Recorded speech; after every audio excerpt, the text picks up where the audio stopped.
ये रचना की गई थी, जब ये रचना की गई थी, चाहे जो है रामायण की महर्षि वाल्मीकि जी की, चाहे महाभारत की, और एक और है रचना जो है, और महाभारत, और एक और है जो वेद व्यास ने और लिखा है, गीता की रचना हो, चाहे महाभारत की रचना हो, चाहे वाल्मीकि कृत रामायण की रचना हो, चाहे रामचरित मानस की रचना हो, उस समय भारत में शूद्रों को पढ़ने का अधिकार नहीं था। सही बता रहे, उस समय भारत में शूद्रों को पढ़ने का अधिकार नहीं था। आप पढ़ लिख नहीं सकते थे।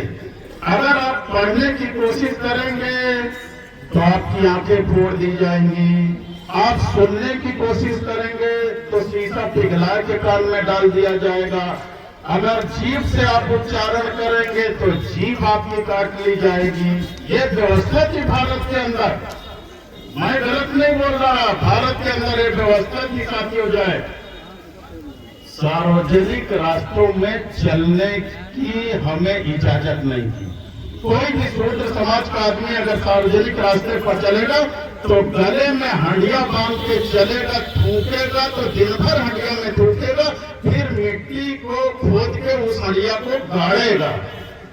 नहीं किसी समण का पैर पर जाएगा तो अपवित्र हो जाएगा। अब तुम्हें किस्सा कहानी लग रही होगी जो है, अब किस्सा कहानी लग रही हो तो अभी एक पिक्चर जारी हुई है महात्मा ज्योतिबा राव फूले, उसे देख लेना। महात्मा ज्योतिबा राव फूले पिक्चर जारी हुई है, उसे देख लेना अगर मैं गलत कहता हूँ। यही सारी व्यवस्थाओं के विषय में उसे दिखाया गया है जो भारतीय जनता पार्टी के लोगों को बुरा लग रहा है। इस देश के अंदर कमर में झाड़ू बांध के चलना पड़ता था कि जहां तुम बैठो बाद में उठो तो निशान मिटाए दो। पैर में चीथड़े पुराने कपड़े बांध के चलना पड़ता था जिससे तुम्हारे पैर के निशान मिटते चले जाएं, दूसरे का पैर ना पड़े। ये भारत देश का इतिहास है जो आज हमें नकली हिंदू बना के हमारे वोट का सौदा करते और राजपाट लेके हेलीकॉप्टर से चलते हैं। अगर भारत के मंदिरों में ताकत होती तो मोहम्मद बिन कासिम आया होता।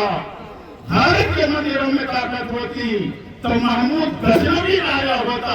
भारत के मंदिरों में ताकत होती तो मोहम्मद घोरी न आया होता और इस दुर्ग को लूटने का काम न किया होता। इसका मतलब मंदिरों में ताकत नहीं थी।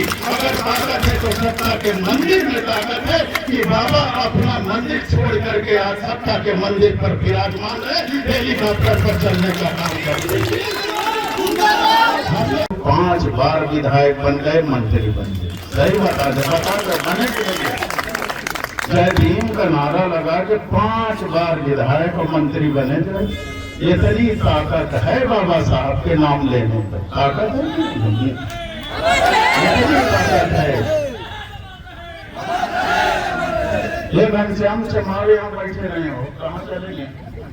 नहीं उन्हें बताओ ना, जो एक चमार बिरादरी के आदमी का फूंक जिंदा। हाँ, मायावती जी को आना चाहिए कि नहीं आना चाहिए? नहीं आना चाहिए ना भाई, वो तो भाजपा से मिली हैं, उन्हें आना चाहिए। चमार बिरादरी के आदमी का जिंदा फूंक देकर छना में बताई थी जो है, आना चाहिए। सत्यानाश कर दी जो है मायावती जी ने, सत्यानाश कर दिया। सही बता, बर्बाद कर दिया समाज को, चौराहे पर खड़ा कर दिया। ये हालात है घर, बुरी दशा हो गई साथियों का। हम तो भैया जितने दिन जिंदा रहेंगे अपने वसूलों पर जिंदा रहेंगे। हम जानवर नहीं हैं कि हमें कोई खरीद ले या तोड़ डाले जो है, ये संभव नहीं है। जो है हम अपने वसूलों पर जिंदा रहेंगे। 2017 में आप लोग हरा दिए, हम घर बैठे रहे। अलीगढ़ में गरीब अपनी बिटिया बेचता है।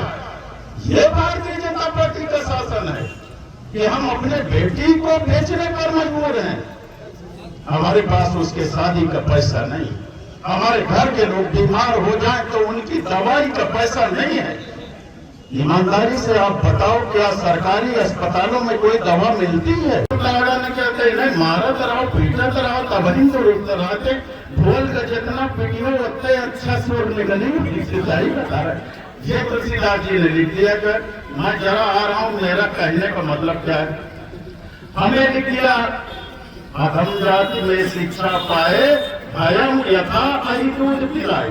कहते अधम जात में, नीच जात में जो शिक्षा प्राप्त कर लेता है वो ठीक उसी तरह हो जाता है जैसे सांप दूध पीने के बाद रंजीत अत्यधिक जहरीला हो जाता है, उसी जैसे सांप दूध पीने के बाद और जहरीला हो जाता है, उसी तरह सूत्र शिक्षा पाने के बाद जहरीला हो जाता है। बताइए, अधम जात में शिक्षा पाए, भया हुआ था तो कई दूध पिलाए, ये लिख दिया जो है तुलसीदास जी ने जो है। फिर लिख दिया कि पूजे ही विप्र सकल गुणहीना, अशूद्र न पूजे गुण ज्ञान प्रवीणा। कहते हैं विप्र माने ब्राह्मण की पूजा होनी चाहिए चाहे जितना गुणहीन हो, लेकिन शूद्र की पूजा नहीं होनी चाहिए चाहे जितना गुणी हो, प्रवीण हो। जो है तुलसीदास जी ने ये भी लिख दिया जो है।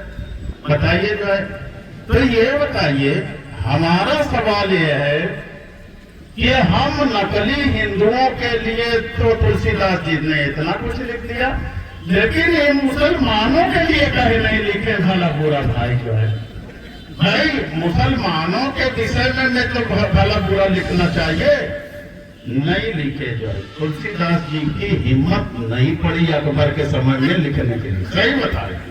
हम नकली हिंदुओं के लिए तो लिख दिए जो है, भर भर के गालियां लिख दिए, और उसी को हम लोग पढ़ते रहते हैं।